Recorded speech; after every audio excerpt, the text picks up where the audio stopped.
Your calendar already knows where the drag is. Most people look at a full calendar and think we have too many meetings.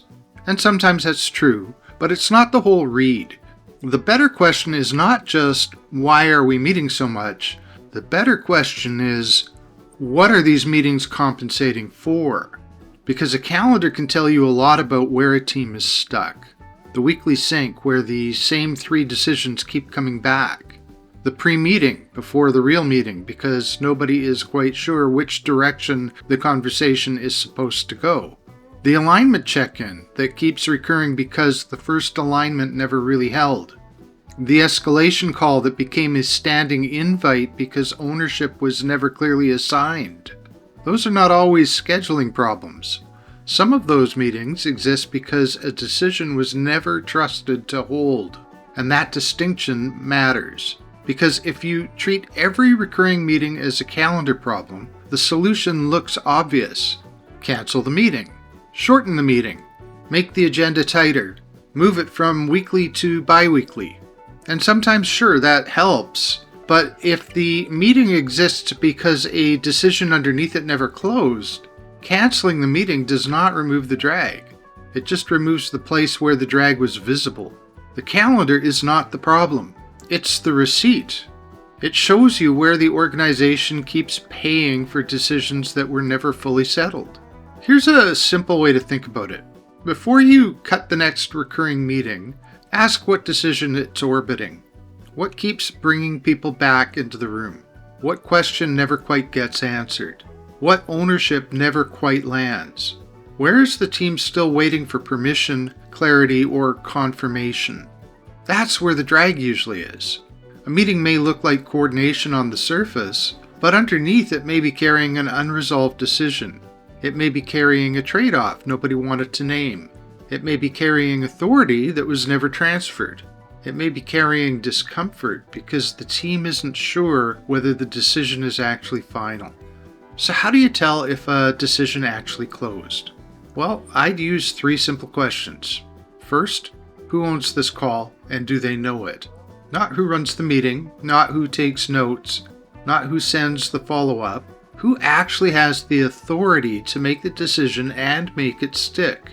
If that person is not clear, the decision probably didn't close. Second, was the trade-off named out loud? A lot of decisions feel closed until someone recognizes the cost. Maybe the team chose speed over perfection.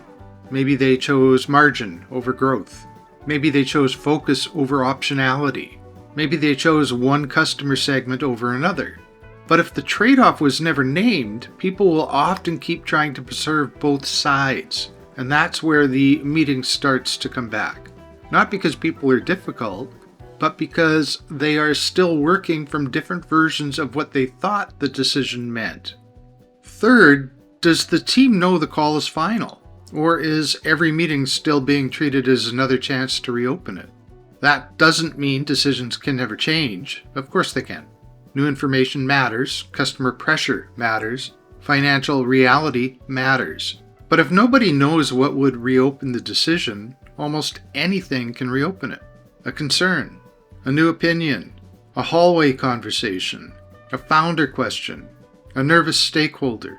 And then the decision that seemed closed is back in circulation. That's how teams end up busy without moving faster. The meeting isn't the drag by itself. The drag is the unclear decision underneath it. The meeting is just where the drag keeps showing up. So the next time you look at your calendar, try reading it differently. Don't only ask, which meetings can we cut? Ask, what decision is the meeting compensating for? Who is still waiting for clarity? Who owns the call now? What trade-off has not been named? And does everyone know whether this decision is closed? If you can answer those questions in plain language, the meeting may become much easier to fix. Sometimes you can shorten it. Sometimes you can cancel it. Sometimes you can move it to an update. And sometimes you realize the meeting was never the real issue. The real issue was that nobody had closed the decision underneath it. That's the kind of pattern the hidden drag diagnostic is built to surface. It takes about 7 to 10 minutes and it helps you see where decisions, ownership, structure, and alignment are slowing your team down. You'll find the link in the description. And if your calendar keeps carrying the same unresolved decisions week after week, feel free to connect with me. It's the kind of work I help founder-led teams sort through. If this was useful, subscribe for more practical thinking on decision velocity, hidden drag, and how leadership teams get unstuck. And be sure to share it with someone whose calendar is carrying more than it should. Follow along for more. My name is Warren Winowski. Thanks for watching.